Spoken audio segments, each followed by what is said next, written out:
Hola, muy buenas tardes. ¿Cómo han estado? Espero que todo vaya bien, porque nosotros hemos estado hasta el día de hoy atendiendo a muchísima gente que lamentablemente tiene el COVID-19, pero hemos estado ayudando a la gente, aprovechando todas las relaciones que nosotros tenemos, pero muchos amigos que son médicos, gente que conoce a fondo lo que es esta enfermedad, y la verdad que hemos estado apoyando a muchísima gente. Muchas gracias ya a toda la gente que se está sumando. Y antes de empezar a hablar de esta enfermedad de moda, el COVID-19 que nos tiene todavía confinados en casa, quiero platicar un tanto de las quejas que ha habido de parte de los usuarios de la Comisión Federal de Electricidad. Ustedes recordarán que yo estuve en los medios de comunicación comentando que prácticamente los amparos hoy no son eficientes porque no es un acto de autoridad, de tal manera que ya por jurisprudencia de la Suprema Corte de Justicia de la Nación, pues prácticamente le dan para atrás, le dan palo a los amparos al 98%. Puede ver que uno que otro, pero realmente es sumamente difícil. Entonces, nosotros hemos estado viendo, ¿no?, lo que ha sucedido desde hace un par de semanas a la fecha. Nada más para que ustedes tengan una idea. Hay aquí una información donde dice que no hay repunte en quejas por recibos elevados. Los funcionarios de la CFE a nivel nacional dicen que no se cuenta con un repunte de quejas por recibo de electricidad elevado, ya que a nivel nacional durante el mes de mayo se contó con 899,000 inconformidades, ¿no? Esto es lo que se comenta hasta el día de hoy. Sin embargo, el año pasado se tuvieron 979,000. Es decir, disminuyeron, ¿no? Y el año pasado no hubo confinamiento.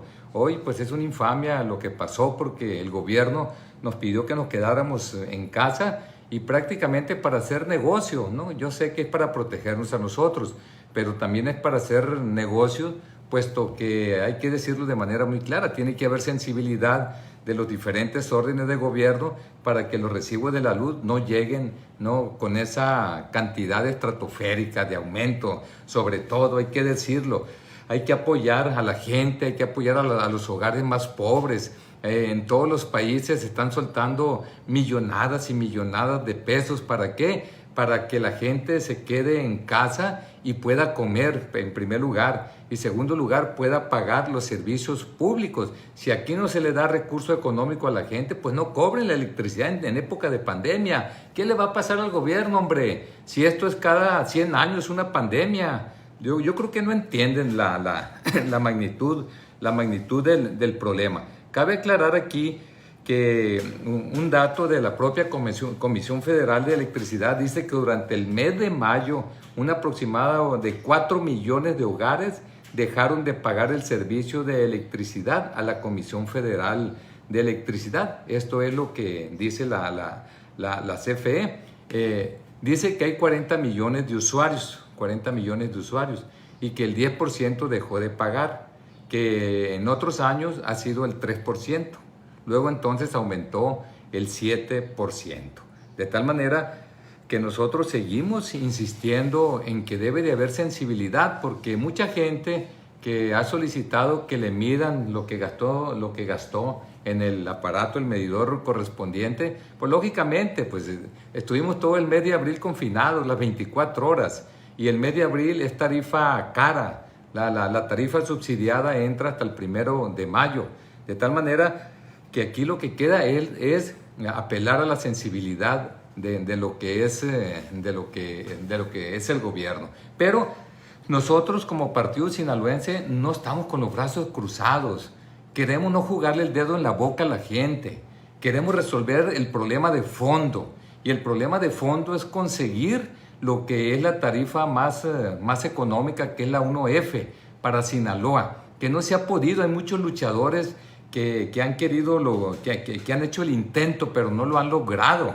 De tal manera que en el caso de nosotros dijimos hay que hacerlo bien. Y hace un año la diputada Angélica Díaz y el doctor Víctor Antonio Corrales Burgueño entregaron en abril aquí a lo que es el Congreso local, entregaron la iniciativa para hacer cambios. Es una iniciativa de acuerdo. ¿Por qué iniciativa de acuerdo? Porque únicamente lo acuerda el Congreso del Estado para enviarla al Congreso de la Unión. ¿En qué consiste la iniciativa? Consiste en hacer cambios al artículo 139 de la Ley de la Industria Eléctrica. ¿Cuál es la finalidad?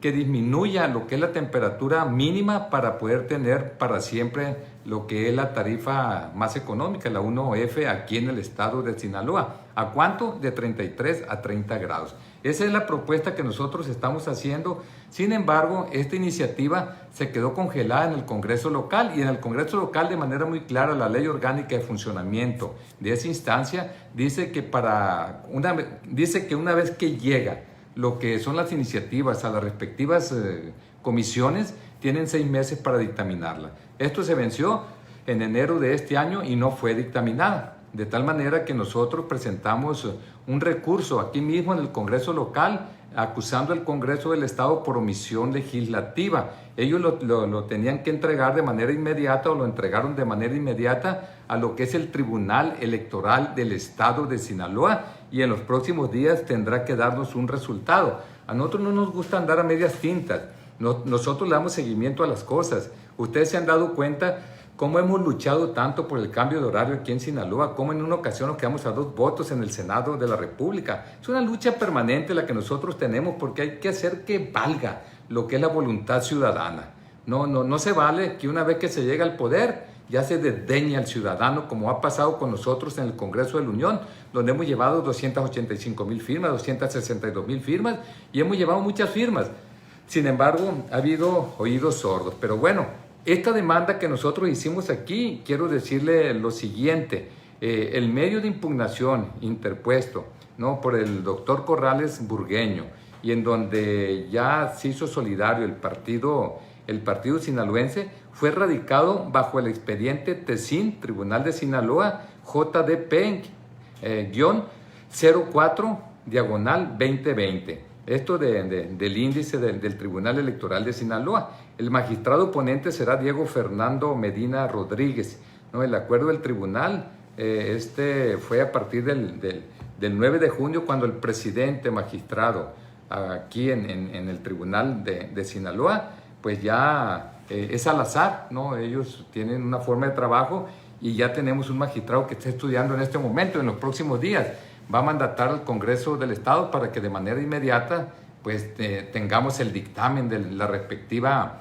iniciativa que nosotros presentamos, y después a luchar al Congreso de la Unión. No vamos a dejar de luchar. Así se deben de hacer las cosas, de fondo. Es lo mismo que hay que hacer con los productores agrícolas, resolver de fondo el problema de la comercialización de las cosechas que tenemos aquí en el estado de Sinaloa, y no estar batallando de parte de ellos, desde luego. No, cada año es lo mismo desde que yo me acuerdo. Entonces hay que resolver de fondo. Hay que resolver de fondo lo de los pescadores.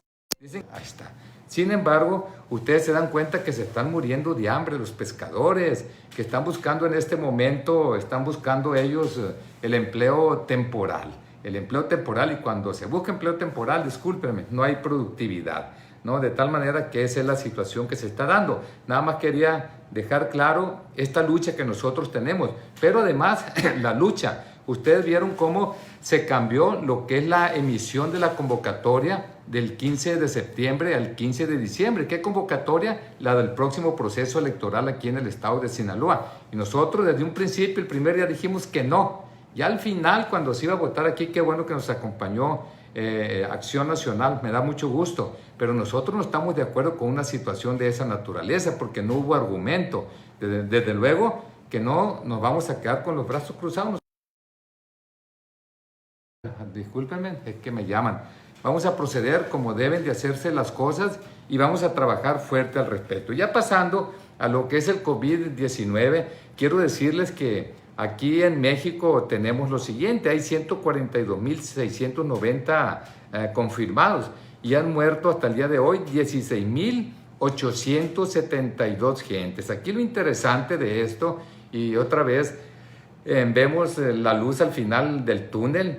Hay 104.078 recuperados. El 73% de los diagnosticados aquí en México ya están debidamente recuperados. Lamentablemente el 11.8% han muerto, y activos que andan, que están en este momento y que tienen la enfermedad, es el 15%, son 21.740. Vale la pena comentar que nosotros como estado de Sinaloa estamos en el 7º lugar en más casos confirmados por laboratorio, y en el caso de más muertes nosotros estamos en el 5º lugar en este momento, en el 5º lugar. Es conveniente comentar que no estamos nosotros contentos con los índices de letalidad que tenemos, porque a nivel mundial en este momento están muriendo 5.53 de cada 100 contagiados a nivel mundial. Pero cuando nos venimos a México, 11.82 están muriendo. No estamos de acuerdo, algo está pasando. Y nos venimos aquí a Sinaloa, está muriendo el 16%. O sea, tenemos problemas y problemas serios. Por ejemplo, Sinaloa, con esta cantidad de contagios que tenemos de 5.382, tiene 867 muertos. No, por ejemplo, Jalisco, con 8 millones de habitantes, tiene 327 muertos nada más. No, que si fuera uno, pues claro que pesa mucho. Y cuando le toca a la familia es el 100% de la estadística. Es una pesadilla terrible, ¿no? Bueno, todas las pesadillas son tremendas, ¿no? Entonces, en el caso de Jalisco, 327, Sonora, que tiene más o menos la misma cantidad de habitantes que nosotros, son 256 muertos, repito, contra los 867 que tenemos aquí en Sinaloa. ¿Qué es lo que se está haciendo para todo esto? Bueno, ya saben ustedes, la semana pasada vimos cómo el gobierno federal ha estado trabajando en torno a un semáforo que repercute en cada entidad federativa. Toda esta semana que hoy termina, ese semáforo estuvo en rojo toda la semana, el 100% de las entidades federativas. Y hay que decirlo, cuando estamos en semáforo rojo, si nosotros hablamos de hoteles, puede liberarse el 25% de la ocupación sin liberar las áreas comunes. De tal manera que Sinaloa ya pudo haber liberado, porque esto lo digo porque ha habido reuniones con los hoteleros, sobre todo con dirigentes que tienen que ver con la Secretaría de Turismo a nivel estatal y Secretaría de Turismo a nivel federal. Sin embargo, no le entraron los hoteleros. Los restaurantes ya sabemos que es solo servicio a domicilio, así está a nivel nacional. Que se salgan por ahí del huacal es otra cosa. Los parques públicos, por ejemplo, aquí cuando van ustedes al Parque Culiacán 87 o allá van al malecón, creo que no los dejan en el malecón de Mazatlán, bueno, pero lugares públicos el 25% se les permite nada más. Los mercados y supermercados, ya saben, 50% de capacidad y únicamente entra un familiar, no cines, teatros, museos, eventos culturales, no es posible. Con el semáforo rojo, los centros comerciales están suspendidos, los centros religiosos, las iglesias están suspendidos, aunque están saliendo en algunos estados ya, entre otras cosas. Si hay deporte, esto es a puerta cerrada. Esto es hasta este domingo, hasta el día de hoy. Pero ya cambiaron las condiciones. A partir de mañana, hay que decirlo, el día de mañana ya cambian los colores de las diferentes entidades federativas. Ahí le va la sorpresa. De las 32 entidades federativas, el 50%, o sea, 16, van a estar en lo que es el semáforo, en el semáforo anaranjado.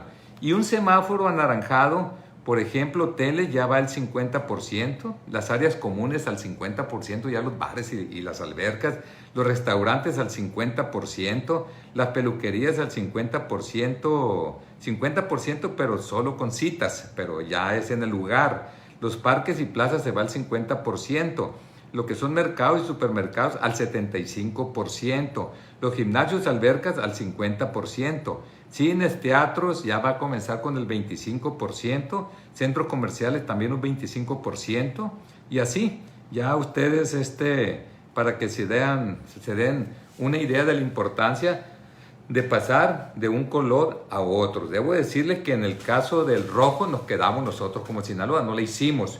No, aquí en el rojo está Baja California, Sonora, Sinaloa, Nayarit, Colima, Guerrero, Oaxaca, Chiapas, Veracruz, Puebla, Tlaxcala, Hidalgo, Querétaro, Estado de México, Morelos y Ciudad de México. Y los otros que no nombré, todos están en un riesgo alto y nosotros en un riesgo máximo. O sea, aguas, aguas. No se descuiden ustedes. No, aquí, repito, la Secretaría de Salud determinó que 16 estados pasen del rojo al naranja en el semáforo epidemiológico. ¿No? ¿A partir de cuándo? A partir de mañana, 15 de junio. Tras acordar con los gobernadores un cambio de técnica en la evaluación. Es decir, si nos hubiéramos quedado, ¿cómo se evaluó esta semana? Se quedan prácticamente todos en rojo. Pero ya platicaron los gobernadores allá con el gobierno federal, las autoridades de salud, y ahí hicieron algunas cosas por ahí para poder que sea menos rígido el cambio de color del semáforo epidemiológico, ¿no? Entonces, ellos platicaron. Explicó el subsecretario, y ya saben quién, López-Gatell, ¿no? que la semana pasada un criterio técnico para calificar la emergencia era que si uno de los factores a ponderar, que era ocupación hospitalaria, porcentaje de positividad y tendencia de hospitalizados y el síndrome COVID-19, si alguno de ellos estaba en rojo, el semáforo para ese estado todo quedaba en rojo. Es decir, criterio de máxima precaución, ¿no? De tal manera que, sin embargo, explicó que en el diálogo con los mandatarios locales se identificó que dentro de sus estados hay diversidad geográfica, como Chihuahua, que grande, el Estado de México. Por ello, a propuesta de los gobernadores, se retira este criterio, el que se tomó para esta semana, para el semáforo, ¿no? Y agregamos otro elemento que también fue conversado, el equilibrio en el peso que tiene cada indicador. Es decir, se le pone un peso. Esto lo comento con ustedes porque casi no se sabe esto. Y me gusta que ustedes sepan, que estén bien informados. Cuando está de por medio nuestra salud y nuestra vida, hay que estar bien informados. Y ahorita parece que no, pero salir a la calle es un riesgo muy grande. Más vale estar informados. Así, en el sentido del semáforo que se aplicará, que empieza mañana del 15 al 21 de junio, el próximo domingo, otorga hasta el 50% de evaluación a la ocupación hospitalaria. Entonces, la ocupación hospitalaria va a ser lo principal, el 20% a cada una de las tendencias, ya sea hospitalaria o el síndrome COVID-19, y el 10% la positividad. Entonces, por eso es que, bueno, cambió la forma. Pero para que tengan más información todavía, esta información la dio el director de promoción de salud a nivel federal. Dio detalles como ahora la calificación ponderada del semáforo epidemiológico para el coronavirus o COVID-19, y con base en ello, ¿no?, establecer en qué nivel ubicar cada estado. Y ahí les va, con base en los 4 colores, ¿no? El nivel de riesgo máximo tendría una calificación de 2.6 a 4 puntos. Si la suma entre lo que acabo de comentar da entre 2.6 y 4 puntos, es alerta máxima, ¿no? El alto, el que le sigue, el anaranjado, es entre 1.6 y 2.5. El medio, ¿no?, que tiene un rango, o sea, el amarillo, entre 1.1 y 1.5. Y el más bajo es un punto, el verde. Ya cuando, Dios nos va a ayudar a llegar allá, ¿no? Luego de explicar esa calificación ponderada y en torno a los datos que les dan los gobernadores, 16 estados pasan al color naranja en el semáforo epidemiológico. Por eso estamos así. Ahí le va Sinaloa. Sinaloa, por ejemplo, en lo que es porcentaje de ocupación hospitalaria, ¿cuánto se reportó? 38%. ¿Ustedes lo creen? Yo tampoco. Pero eso se dio.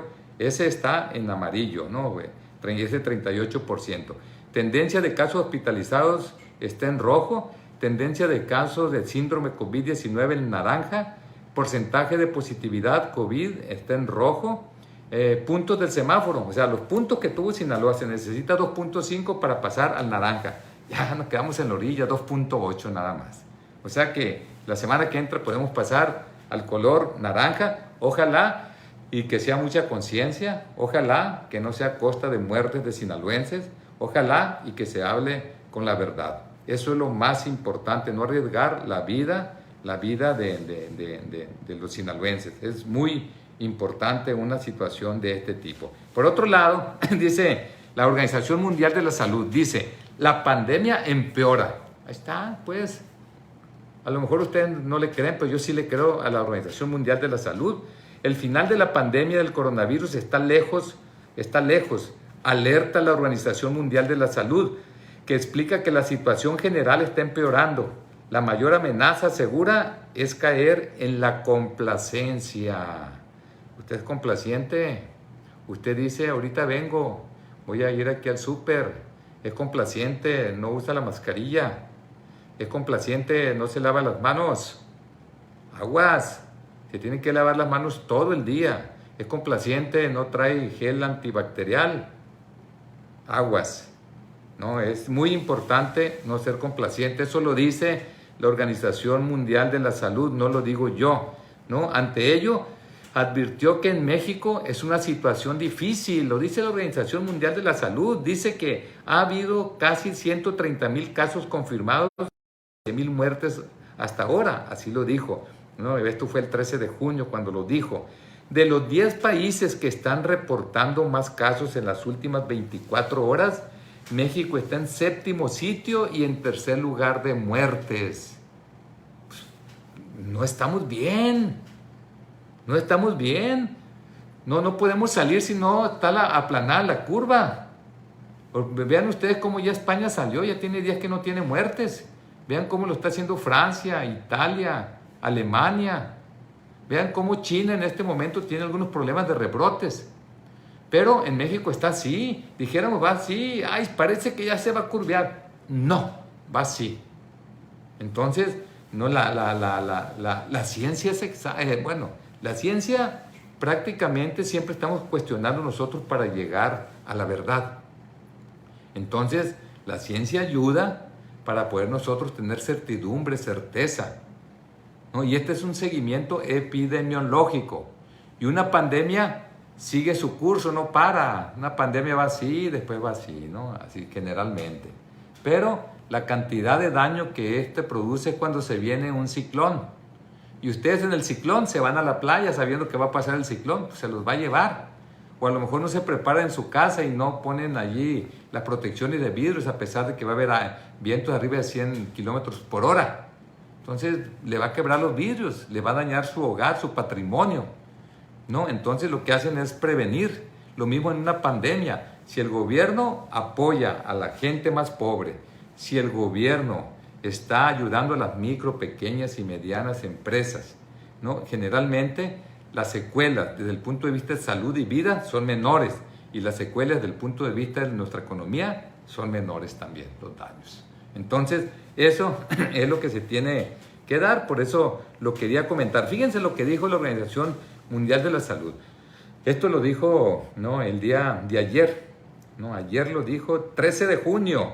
Dice, la Organización Mundial de la Salud demandó a los gobiernos nacionales y regionales del mundo enviar mensajes claros y coherentes a los ciudadanos con el fin de que puedan protegerse y proteger a sus familiares ante la gravedad de la pandemia COVID-19. O sea, coherentes. Ay, que terminó la sana distancia, pues la gente sale. No, pero no, ahora va a haber un semáforo. Bueno, la verdad, no tiene que existir un teléfono descompuesto. Es muy importante. Dice, muchos países están afectados por la pandemia del COVID-19 y México es solo uno. Por eso, y desde el punto de vista de nuestra dirección general, debe haber mensajes coherentes en los gobiernos a escala nacional y regional. ¿No? Regional. Escucha México, escucha Sinaloa. Señaló ayer, ¿no? El que lo señaló fue el doctor Michael Ryan, director ejecutivo del programa de emergencias sanitarias de la Organización Mundial de la Salud. Creo que lo que hemos visto en todo el mundo es que los ciudadanos se sienten muy confundidos si reciben mensajes diferentes desde distintas partes del sistema, por lo que tenemos que alinear el mensaje y asegurarnos de trabajar conjuntamente para que nuestros ciudadanos reciban la mejor información para protegerse y proteger a sus seres queridos y a sus comunidades, sostuvo el funcionario de la OMS. No lo dice cualquiera, es alguien que vale la pena escucharlo. Por otro lado, vale la pena comentar, ¿no?, el llamado que hace el secretario de Salud de Sinaloa. Dice, un llamado a reducir la movilidad y a quedarse en casa durante esta fase de alto contagio que vive Sinaloa, emitió el secretario de Salud de la entidad, Efraín Encinas Torres, quien añadió que esta es la única forma de contribuir responsablemente como sociedad a una disminución en los casos de infección y fallecimientos diarios. Eso fue lo que dijo, muy congruente. Es un gran profesionista él, un gran médico con mucho conocimiento, ¿no? Sin embargo, él no puede solo con todo, ¿no? Porque por ahí encontramos nosotros, el quédate en casa, eso lo dice mucha gente, dejó de funcionar cuando se acabaron los ingresos de las familias. Pues sí, si los mandas a refundirse en su casa a la gente y no le das con qué comer, y aparte le aumentas el agua y la luz, porque gastan más agua, se lavan las manos todo el día, ¿no? Lógicamente que la gente pues no tiene recursos, tiene que salir. ¿Para qué? Para buscar ese recurso económico. Y el gran engaño que se dio, que se iba a apoyar a las micro, pequeñas y medianas empresas para que enviaran a su casa, ¿qué? A los empleados. ¿Cómo? Pagándoles su salario íntegro. ¿Para qué? Para que hubiera distanciamiento social. ¿Para qué? Para que no hubiera contagios. ¿Para qué? Para que no se sobresaturen los servicios de salud, ya que muere más gente cuando pasa esto por falta de atención médica que por el propio patógeno. En este caso, el SARS-CoV-2, que produce la enfermedad COVID-19. Entonces, nada más que dicen. Ahora, me encontré algunas cosas que vale la pena. La alcaldesa de Sinaloa de Leyva, aquí en Culiacán, que vale la pena comentar. Yo nomás les digo, Aguas Mazatlán, a ver, mis compañeros patasaladas allá, 97 muertos, tienen 911 contagiados.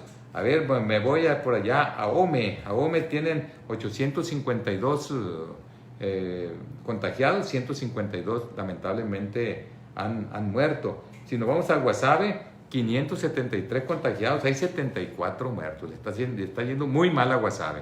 Hay que ayudar ahí, hay que apoyar con todo. Guamúchil, tengo ahí compañeros míos que tienen COVID, yo espero que ya salgan pronto. Afortunadamente todos han salido adelante. 327 y han muerto 30. ¿No? Allí en mi tierra, Badiraguato, 27 contagiados. Hay 3. No se confíen porque no se hagan tontos. La mayor parte se viene para Culiacán a atenderse y no los contabilizan allá, ¿no? Así que no. Culiacán, 2.148 contagios, 417 gente lamentablemente han muerto. Y así, ese es el problema. Entonces me encontré algo que me llamó la atención, donde la alcaldesa de Sinaloa pide a los guasavenses que no visiten su municipio. Ay, que no, de manera frecuente dicen que es un pueblo señorial y que queremos que nos visiten. Sí, pero ahorita no, porque los guasavenses están muy infectados, dice la alcaldesa de Sinaloa. No, por favor, creo que la infección allá es pareja.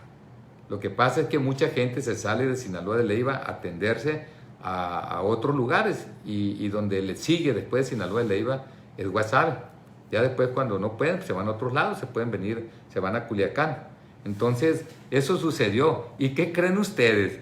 ¿No? Trump dice, la Casa Blanca está explorando la posibilidad, está como Guasave, pues, y Sinaloa de Leyva. Dice, la Casa Blanca está explorando la posibilidad de que los viajes desde México puedan estar contribuyendo a una nueva ola de infecciones de coronavirus en Estados Unidos, más que las medidas que han tomado los estados de esa nación para reanudar actividades económicas, ¿no? O sea que ya no nos van a querer en Estados Unidos, ¿no? Pero en un principio sí nos quisieron cuando ellos estaban todos infectados.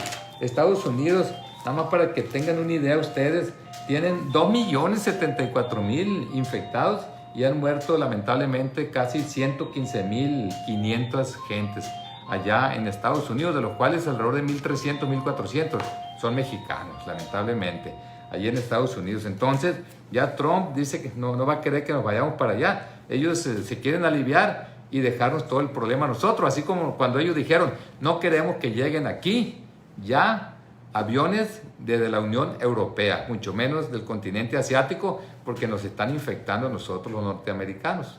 Y bloquearon todo, ¿no? Y los que quieran venir aquí, que lleguen a México, que guarden la cuarentena y que se vengan a Estados Unidos. Oh, bueno, es la factura que estamos pagando nosotros por no haber sacado la tarea en el pasado, por no haber hecho más grande este país en todos los sentidos. Si no hubiera habido tanta corrupción, yo estoy seguro que otro gallo nos cantara. Nosotros estuviéramos inventando la vacuna y el tratamiento para esta enfermedad. Pero como todo se gastó en otras cosas, no hubo inversión casi en educación, en ciencia y tecnología. Hay que hacer razonamientos y reflexiones al respecto. Dicen que el que no aprende en cabeza ajena lo hará en la propia. Hay que aprender eso. Hay que aprender esto porque hoy nuestro índice de letalidad es mucho más alto que otros países desarrollados, ¿no? Ustedes pueden decir, no, que Italia también está muy alto. Sí, es cierto, Italia está alto, Francia, España. Pero vean las burradas que cometieron ellos cuando ya tenían la pandemia encima. No creían, actuaron de manera muy tibia, cometieron muchos errores. Igual lo hizo Estados Unidos en un principio. Por eso Estados Unidos fue invadido completamente por el coronavirus. De tal manera que eso es lo que hay. Imagínense ustedes, las nuevas proyecciones del Instituto para la Métrica y Evaluación de Salud de la Universidad de Washington reporta un aumento explosivo en la mortalidad en México, por lo que para el 4 de agosto se estima entre 35,000 y 60,000 personas, se estima que habrán perdido la vida a consecuencia del COVID-19. Para el 4 de agosto, estamos a ¿cuánto? A 14 de junio. Pasa medio mes, todo julio y el 4 de agosto. Y hoy nosotros tenemos en México, tenemos la cantidad de gente que lamentablemente ha muerto. Tenemos 17,000. 17,000. Y están esperando entre 35,000, si nos va bien, o sea, el doble de lo que tenemos hoy, o hasta 60,000. O sea, no está fácil lo que estamos viviendo en este momento, por eso debemos de tener conciencia. En el caso de México, se entiende que requiera gran atención, porque, por ejemplo, en el número de fallecidos en promedio durante los últimos 7 días, nuestro país ya se encuentra en el 3er lugar mundial. Solo Brasil, el primero, y Estados Unidos tuvieron más fallecidos que México en la última semana. Estoy hablando de la última semana nada más, no de manera general. Entonces, esto lo comento para que ustedes más o menos tengan una idea de que tenemos que concientizarnos, de que todavía nosotros no estamos libres de este virus, que todavía nos falta un camino por recorrer. Está sinuoso ese camino y mucho va a depender de lo que hagamos nosotros y de lo que hagan nuestros representantes, sobre todo el gobierno. De tal manera que hay que seguir para adelante. Me llamó la atención una situación de la Organización Mundial de la Salud, ¿no? Un conocido columnista el 9 de junio reportó, y me llamó mucho la atención a mí, reportó lo siguiente: la Organización Mundial de la Salud concluyó que los pacientes asintomáticos del coronavirus no contagian. Dije yo, canijo, o sea, no puede ser esto. Entonces, ¿por qué hay tanto contagio? Entonces yo me fui e investigué y en efecto había una fuente de la Organización Mundial de la Salud. Estaba bien el columnista que hizo este comentario, ¿no? Dice, ya hablando de lo que, si los asintomáticos contagian o no contagian, dice alrededor del 45% de quienes adquieren el nuevo coronavirus no presentan síntomas de la enfermedad, 45%, pero hay otro, alrededor del 35% que tiene síntomas muy leves, que no se da cuenta, que cree que es una gripa nada más. Entonces, aquí ese es el problema. Dice, entonces ya consultando, dice, pero pueden transmitir la infección a otras personas que se encuentran cerca, a menos de 2 metros. ¿No? Esto lo reveló un trabajo de investigación en diferentes países. Dice, la cantidad de personas que podrían estar infectadas sin ningún malestar duplica las estimaciones del 20% de estudios previos. La investigación destaca la importancia de identificar a quienes se mantienen asintomáticos, pues podría transmitir el virus durante más de 14 días. Es decir, la gente asintomática sí transmite, es lo que dicen aquí. Por ello es que les decimos a ustedes, si están viviendo en familia y sale el joven dizque a comprar una nieve por allí o a reunirse con los amigos, ellos pueden pescar la enfermedad y traerla a casa. Y el joven puede no manifestar síntomas clínicos. De tal manera que ese joven que está infectado está propagando el virus y está infectando a toda la familia. Entonces, pero ¿por qué esta confusión, pues? ¿Por qué esta confusión? Es conveniente comentarlo, ¿no? Aquí cabe decir lo siguiente: en una revisión clínica posterior a las personas asintomáticas, a quienes se les realizó una tomografía para conocer su estado, algunos presentaron anormalidades en los pulmones, lo cual es un dato que tendría que ser motivo de nuevas investigaciones. El hecho de no tener síntomas no significa que no te queden lesiones en los pulmones. Pero aquí lo más importante, y aquí di con todo, ya después creo que fue el día de ayer o de antier, fíjense lo que dice: un especialista de la Organización Mundial de la Salud se retractó, fíjense, se retractó ayer de una afirmación que hizo el lunes sobre que las personas asintomáticas de COVID-19 rara vez transmiten la enfermedad. La epidemióloga que lidera la Organización Mundial de la Salud, ella hizo la declaración, ¿no? A nivel técnico, frente a la pandemia del coronavirus, María Van Kerkhove explicó que su comentario se refería solamente a 2 o 3 estudios, no al panorama completo. Solo estaba respondiendo una pregunta, no estaba emitiendo una política de la OMS, sostuvo. Es un malentendido decir que la transmisión asintomática es muy rara globalmente, dice. O sea, se retractó. Quiere decir que los asintomáticos sí generan problemas. Entonces, ya hay que seguirnos cuidando.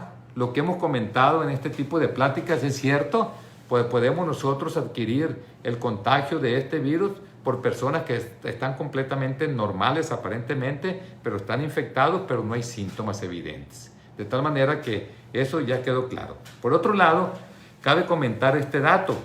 En 3 semanas aumentó 134% la cantidad de trabajadores de la salud enfermos por COVID-19, al pasar de 11.394 el pasado 19 de mayo a 26.666. Esto fue ayer. Han fallecido por esta causa 385 personas, la mayoría del sexo masculino. ¿No? Esto lo informó el director de epidemiología de la Secretaría de Salud. Es decir, la primera línea de defensa nuestra le está yendo mal definitivamente.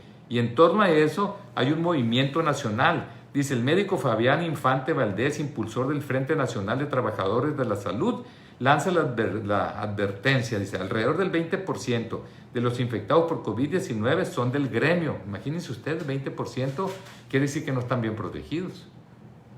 Fíjese. Cuando habló en esta entrevista, ya habían muerto alrededor de 300 compañeros suyos. Una enfermera incluso se suicidó cuando dio positivo en la prueba contra el virus. El entrevistado se queja por la cerrazón del gobierno federal y dice que se niega a recibirlos desde febrero pasado.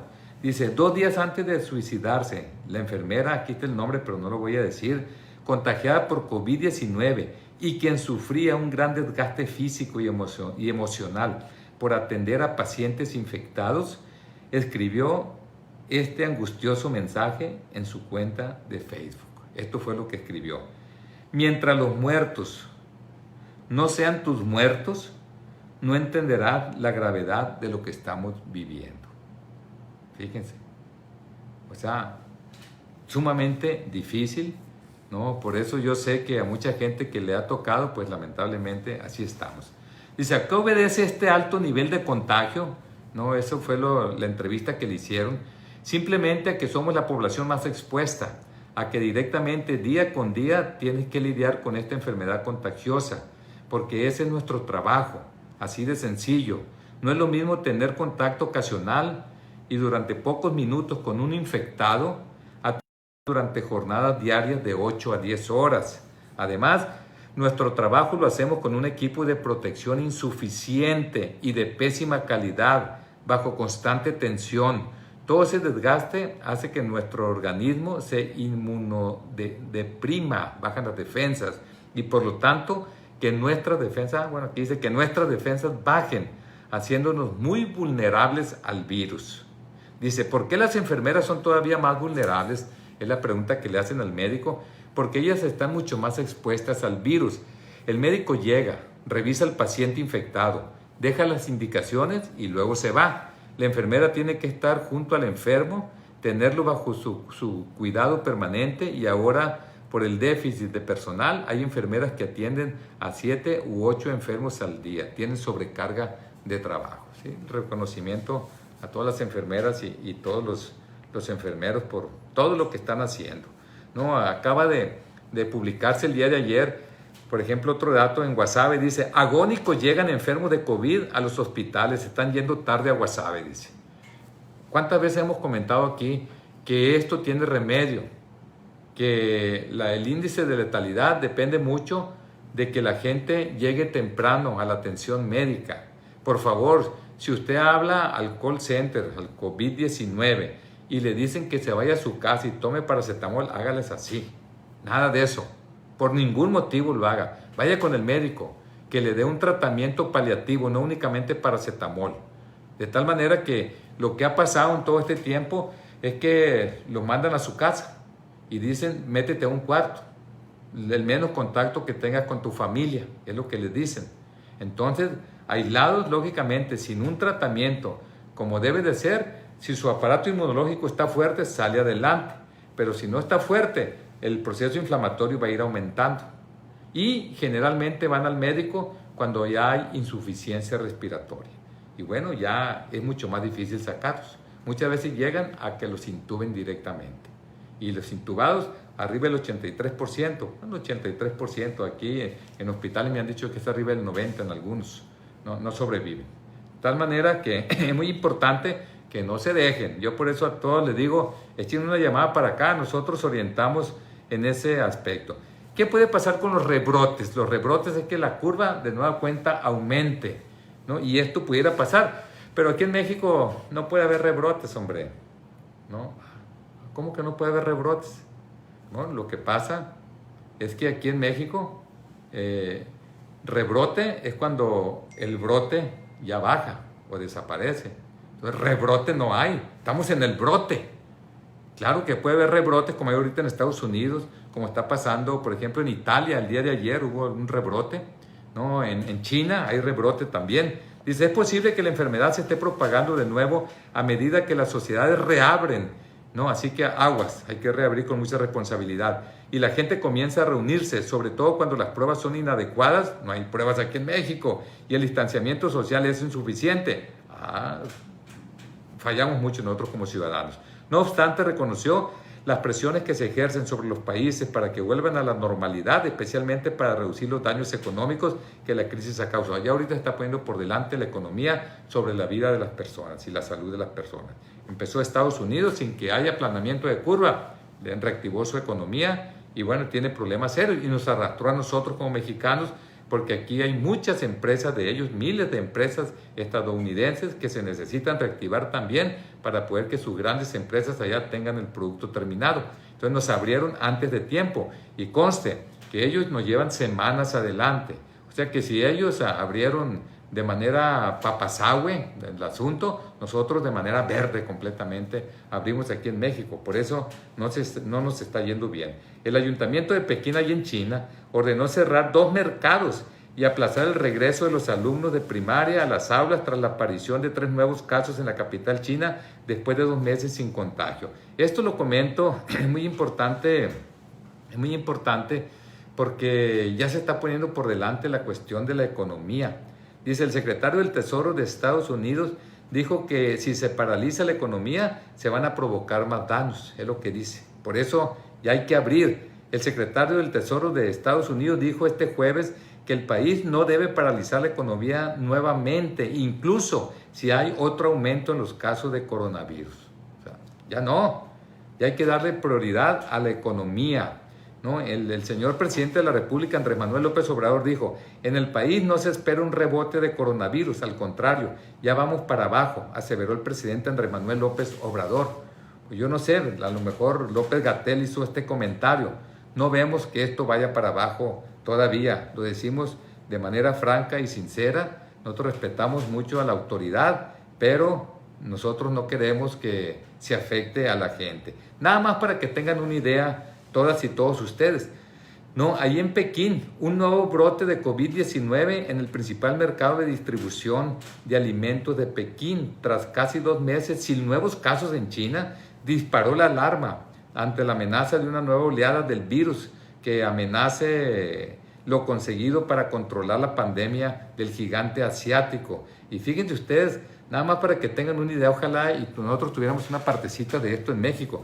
Tras comprobar que 46 personas que habían visitado el mercado de Jinfadi en el distrito de Fengtai, al sureste de Pekín, ¿no?, eran positivas al nuevo coronavirus, pese a ser asintomáticos, se decidió cerrar el principal centro distribuidor mayorista. Nada más para que tengan una idea ustedes, ¿no? Ese centro de distribución provee el 90% de los vegetales frescos y la fruta que consume Pekín y distribuye a la mayoría de los mercados más pequeños de la ciudad. Y lo cerraron, no se tentaron el corazón. Dice, centenares de agentes de la Fuerza de Seguridad en camiones de transporte militar se presentaron en el mercado para sellarlo e impedir el paso de cualquier persona. Durante la tarde del viernes se detectaron 4 casos confirmados en personas que habían estado en Jinfadi. O sea, en ese... Fíjate cómo detectaron a las personas que habían estado en ese mercado, por lo que se decidió realizar pruebas de virus a sus más de 10,000 empleados y vendedores. A todos les realizaron pruebas, además de hacer un seguimiento estricto de todos los que visitaron el lugar desde el pasado 30 de mayo. O sea, ¿saben quiénes visitaron ese mercado? Seguimiento estricto. Tras realizar las primeras 517 pruebas, aparecieron 46 casos asintomáticos, que se teme puedan ser mucho más cuando se realicen los tests a todos los que trabajan en el mercado y los que lo visitaron en los últimos días o incluso semanas. Imagínense, van a detectar las personas que semanas antes, ¿no? 11 comunidades de viviendas cercanas al centro de distribución de alimentos se han aislado en cuarentena para que vean que no se tientan el corazón. Y según los medios locales, los productos de los puestos del mercado quedaron sin recoger por la necesidad de inspeccionarlos para comprobar si tenían restos del virus. Encontraron en una tabla de partir pescado los virus. Cerraron todo, confinaron a toda la gente. Es decir, dan con la gente para aislarla, se están en cuarentena y ya sanos lo sacan, ¿no? Nosotros, pues lógicamente que no tenemos esa capacidad aquí en México. Y ya, para terminar, quiero hablarles algo bonito, algo que vale la pena. Yo sé que les va a gustar, ¿no? Dice, en Nueva York, ¿no?, la biotecnológica Moderna anunció ayer que en julio comenzará la tercera fase y final de su vacuna contra el COVID-19, en la que participarán unas 30,000 personas. Con ello espera evitar casos sintomáticos del virus y prevenir la aparición de pacientes severos. O sea, ya estamos viendo algo. Pero vean, esto es en Estados Unidos. Vean ustedes en China. La vacuna, dice, aún está en desarrollo y aún no está claro de si quienes acepten ser voluntarios en esta prueba serán monitoreados para verificar si tienen reacciones adversas.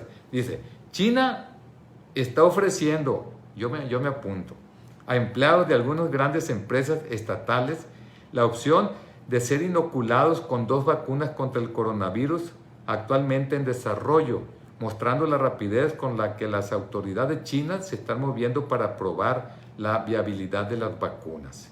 Los empleados que tengan la intención de viajar al extranjero para trabajar pueden ofrecerse como voluntarios para recibir inyecciones desarrolladas por China National Biotech Group, una subsidiaria de Sinopharm Group con sede en Beijing, según personas familiarizadas con el asunto, quienes pidieron no ser identificadas dado que el tema todavía no es público, ¿no? Esta empresa se encuentra entre las empresas chinas, valga la redundancia, que apuestan por crear una vacuna exitosa contra el nuevo coronavirus.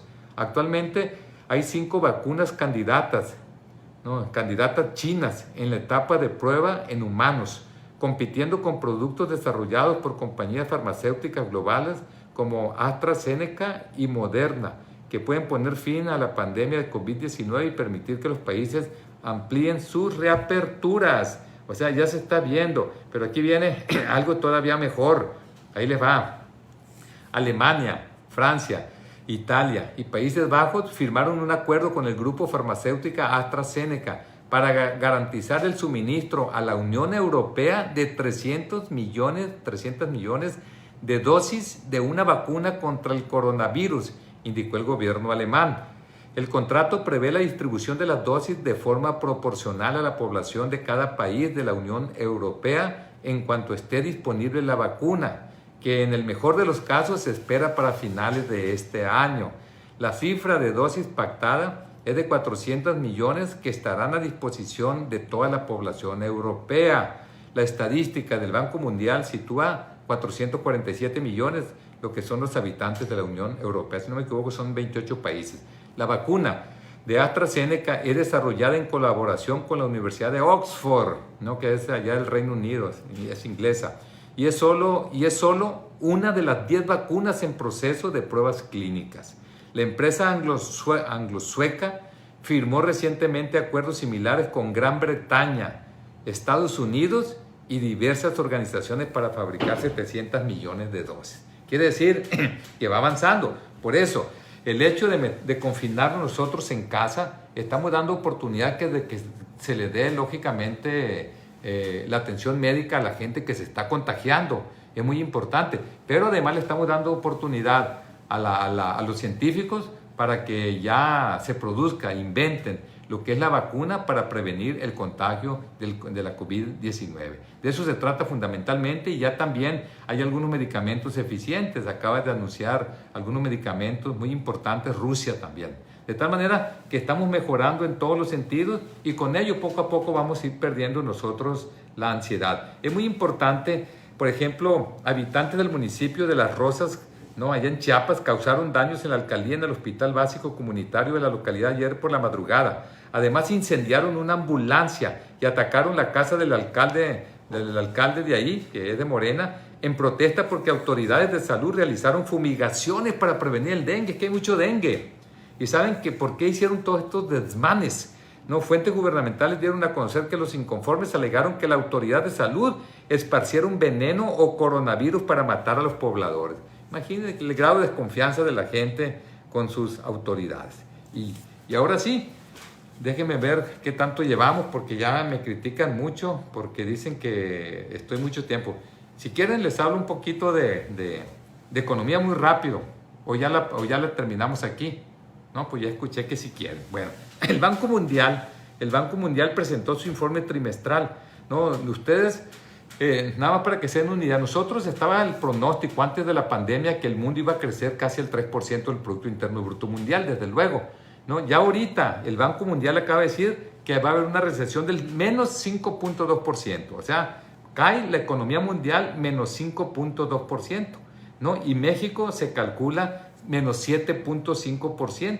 De cumplirse ese pronóstico, el mundo enfrentaría su mayor caída desde finales de la Segunda Guerra Mundial. La OCDE habla que México es el menos 8.6%, qué duro. Estados Unidos durísimo, también le está pegando menos 8.5%, Italia menos 7.3%, Chile menos 7.1%, China que iba a crecer al 1% según el último pronóstico. La OCDE dice que va a tener una recesión del menos 3.7%.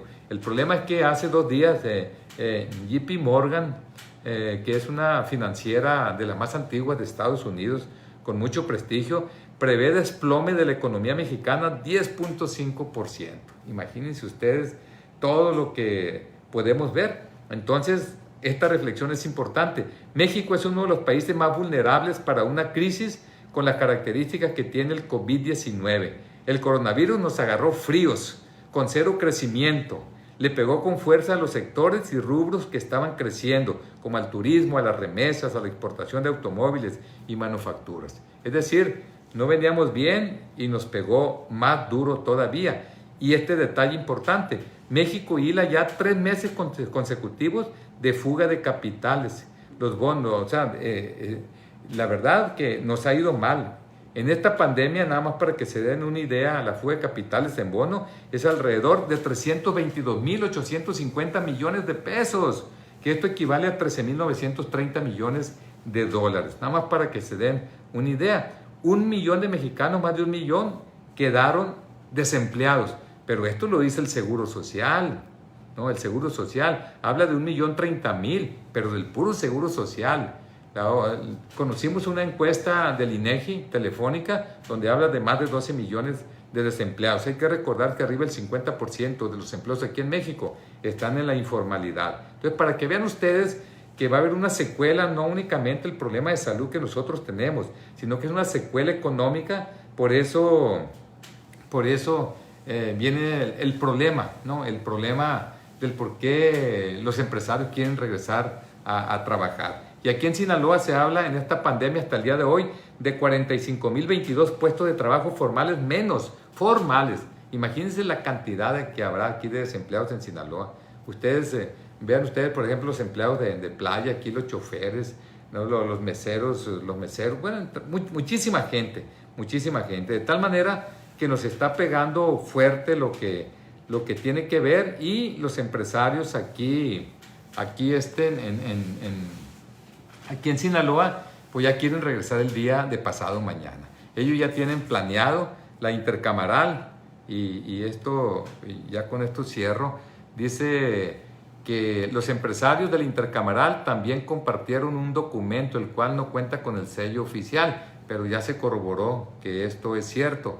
Aunque hoy declaró el secretario aquí de Protección Civil, Paco Vega, que no se iba a permitir todavía. O sea, hay una lucha tremenda entre los empresarios porque quieren regresar, ¿no? Este documento dice que señala en 4 puntos una leve propuesta de reapertura que iniciaría a partir de este martes. Este martes serían papelerías, negocios de pintura, negocios de lavado con desinfección al interior del vehículo, estética solo con citas y con servicio a domicilio, llanteras, vulcanizadoras, negocios de ventas e instalación de acumuladores. A partir del martes 23, una semana de ropa en general, calzado, bisutería, cosméticos. Yo la veo sumamente difícil una situación de esta naturaleza. Muchas gracias por toda su atención. Únicamente les comento que todo aquel que tenga problemas de salud, está el médico en línea del Partido Sinaloense. Hay que entrar, hay 44 profesionales. Si se siente deprimido, llame al psicólogo. Si tiene un problema en el estómago, al gastroenterólogo. Si tiene un desequilibrio hormonal, al endocrinólogo. Si de repente se le disparó los niveles sanguíneos de glucosa cuando se hizo con su glucómetro, pues llame a los endocrinólogos que allí tenemos, y llame al ginecólogo, llame al oncólogo. Es decir, pueden llamar, todo es completamente gratuito. Y me encargó mucho la diputada Angélica que comentara con ustedes que se está dando también en línea lo que es la atención a quien, alguien que ustedes quieren mucho, ni se imaginan a quién. Sus mascotas, el programa Pascota, que tiene más de 5 años con nosotros aquí en el partido sinaloense. Pueden llamar al teléfono 6672 44 81 84. Repito, 6672 44 81 84. Ahí con Lucía Montaño, que se encarga del programa Pascota del Partido Sinaloense, y los vamos a orientar perfectamente si su mascota tiene algún problema, alguna enfermedad. Pues muchísimas gracias y espero verlos pronto, y hay que cuidarse mucho. Un abrazo ahí para todas y todos, y nos vemos próximamente. Hasta pronto.